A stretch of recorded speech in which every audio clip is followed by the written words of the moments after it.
Nadreen, आप देख रहे हैं क्राइम टाइम न्यूज। मैं हूं आपका दोस्त Qaiser Khan, bureau chief crime time news. हर तरह की खबर से जुड़े रहने के लिए हमारे चैनल को लाइक करें, सब्सक्राइब करें और देखते रहिए क्राइम टाइम न्यूज। की गड़गड़ाहट के साथ पूरा हॉल गूंजना चाहिए। हमारे भारतीय जनता पार्टी के राष्ट्रीय उपाध्यक्ष और राजस्थान की भूतपूर्व लोकप्रिय मुख्यमंत्री श्रीमती वसुंधरा राजे सिंधिया जी हमारे बीच पधार चुकी है।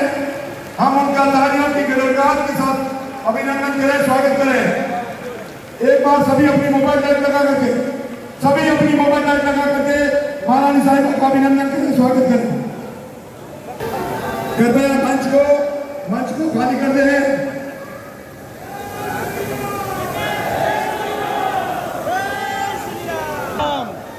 जय श्री राम, जय श्री राम, जय श्री राम। भारत माता की तेलंगाना राजस्थानी प्रवासी संघ की ओर से अभिनंदन, स्वागत, सुस्वागतम।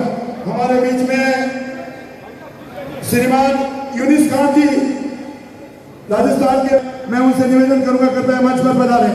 यूनिस खान साहब।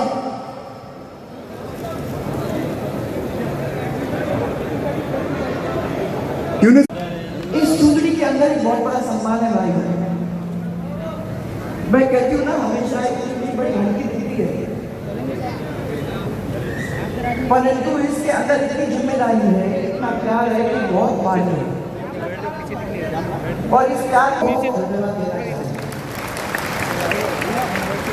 मेरे इस मंच पर हमारे पूर्व जिला प्रमुख हेमाराम जी, पूर्व जिला प्रमुख जोधपुर के किनाराम जी, भारतीय जनता पार्टी के प्रदेश के मंत्री हमारे सुमन जी,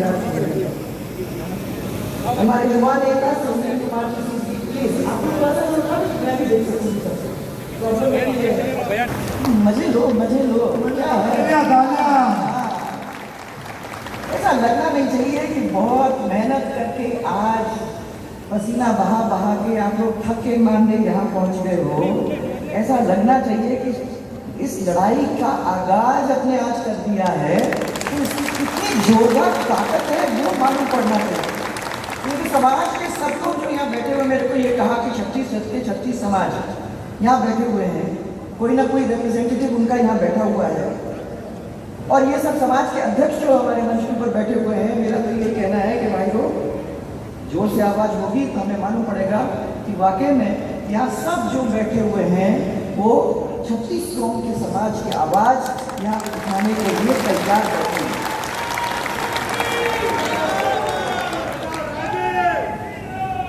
अध्यक्ष हमारे माली समाज के श्री महेश्वरी समाज के अध्यक्ष रमेश कुमार जी बंद, राजेश जी जहांगीर, किशन लाल जी अग्रवाल, मुदाराम जी बाबल, शंकर लाल जी आंजना, श्रवण लाल जी मेघवाल, समस्त प्रवासी समाज जो बैठा हुआ है मेरे सामने, मेरे भाइयों, मेरे बहनों, आप सबको पे आने का मुझे मौका मिला। और इस पवित्र भूमि पर आप लोगों ने बड़ा चढ़ा के जो स्वागत किया है, मैं तो देख रही थी, मेरे को बताया था कि एक स्वागत होगा, तो मैं सोचा कि आएंगे 10-15 आदमी तो एयरपोर्ट आ ही जाएंगे, 1-2 गाड़ी भी दिखेगी, कुछ लोग मिलेंगे। यहाँ देखकर तो ये अपना पूरा प्रवासी समाज है। और मेरे को लोगों ने ये कहा कि ये तो कुछ भी नहीं है, इस हैदराबाद के अंदर हमारा जो प्रवासी समाज है वो विशाल प्रवासी समाज है। उस विशाल प्रवासी समाज का एक अंश के दर्शन करने का आपको हम मौका देंगे। तो उस मौके के लिए आप सब जो मंच के ऊपर बैठे हैं उनको मैं बहुत बहुत धन्यवाद देना चाहती हूँ। भारतीय जनता पार्टी के कार्यकर्ताओं ने रास्ते के ऊपर खड़े होकर प्रवासियों को जितनी मदद कर सकते थे उसमें मदद करने की पूरी कोशिश की। आपने देखा भोजन के पैकेट पहुंचाने का काम, आपने देखा किसी तरीके से भी साधन उपलब्ध करवाने का काम, यहाँ से वहाँ ले जाने का काम। आपने देखा होगा कि अगर रुकने का कोई इंतजाम की जरूरत होगी तो लोगों ने इकट्ठा होकर, भारतीय जनता पार्टी के कार्यकर्ताओं ने जगह जगह पर रुकने का काम वो भी बना करा के उस समय जो लोग चल रहे थे उन लोगों के सुविधा के लिए तैयार करने की पूरी कोशिश की। आर्थिक मदद ये भी हुई, इलाज, उसके लिए भी सेल मैंने तो अपने ऑफिस में भी खोल के रखा था कि कभी किसी को जरूरत पड़े। और कितने सारे लोग मैंगलोर से, बैंगलोर से, हैदराबाद से, मुंबई से सेल में फोन करके हम लोगों को बताते थे और हम लोग कोशिश करते थे कि जैसे उनकी मदद कर सके वैसे हम लोग मदद करके उनको राजस्थान में सहूलियत के साथ लाने की कोशिश करते। मैं धन्यवाद देना चाहती हूँ प्रधानमंत्री जी को, जिन्होंने वो पैकेज बनाया और उन्होंने वो पैकेज बना के गरीब लोगों को, मजदूरों को पूरी तरह से राहत पहुंचाने की कोशिश की। यहाँ जड़ें इतनी गहरी। एक और चीज मैंने देखा है, आप लोग बैठे हो, जब भी कोई बहुत बड़ा संकट राजस्थान के ऊपर आया, जब भी कोई विपदा आ जाती है, जब भी कोई महामारी आ जाती है, जब भी कोई एक बड़ा संकट वहां आता है, तो हमने देखा है कि हमारे जो प्रवासी लोग हैं खूब मदद करते हैं, खूब मदद करते हैं।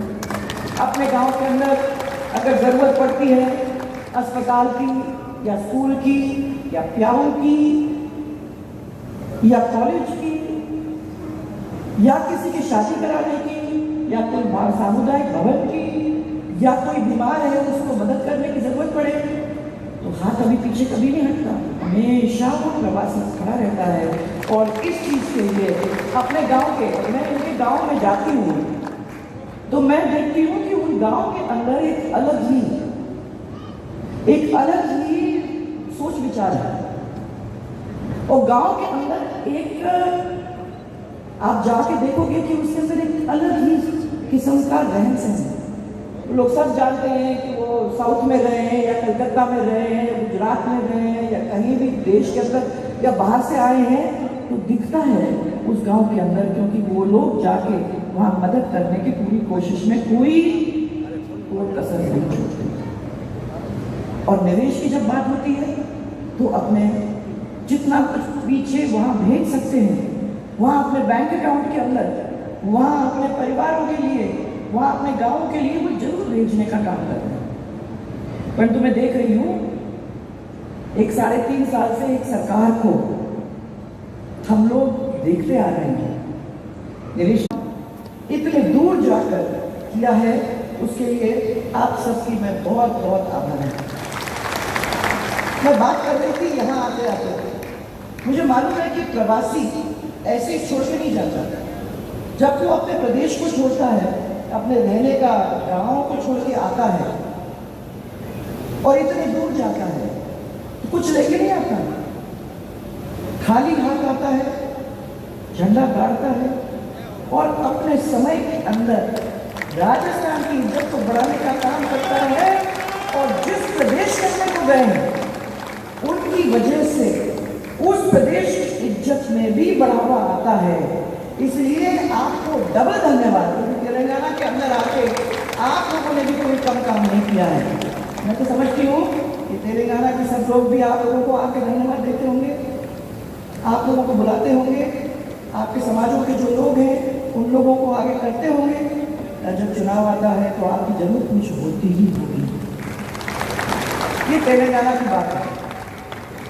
परंतु मैं ये कहना चाहूंगी कि 4 कारण हैं, जिन 4 कारणों की वजह से आज हमारा प्रवासी चाहे किसी भी प्रदेश में गया हो, दुनिया के किसी भी कोने में गया हो, उसने अपना नाम छोड़ा है क्योंकि उसने मेहनत से काम किया है, उसने ईमानदारी से काम किया है, उसने अपने प्रदेश के स्वाभिमान और अपने जहाँ गया है उस प्रदेश के स्वाभिमान या देश के स्वाभिमान को बढ़ाने का काम किया है।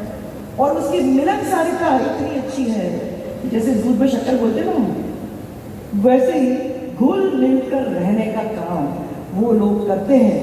और इसीलिए जो प्रदेश में वो जाते हैं या जिस देश में वो जाते हैं, वहाँ के देश और प्रदेश के लोग हमेशा कहते हैं वेलकम राजस्थान, क्योंक't वो राजस्थानी वो लोग हैं जो हमारे प्रदेश के नाम को आगे बढ़ाने का काम करेंगे।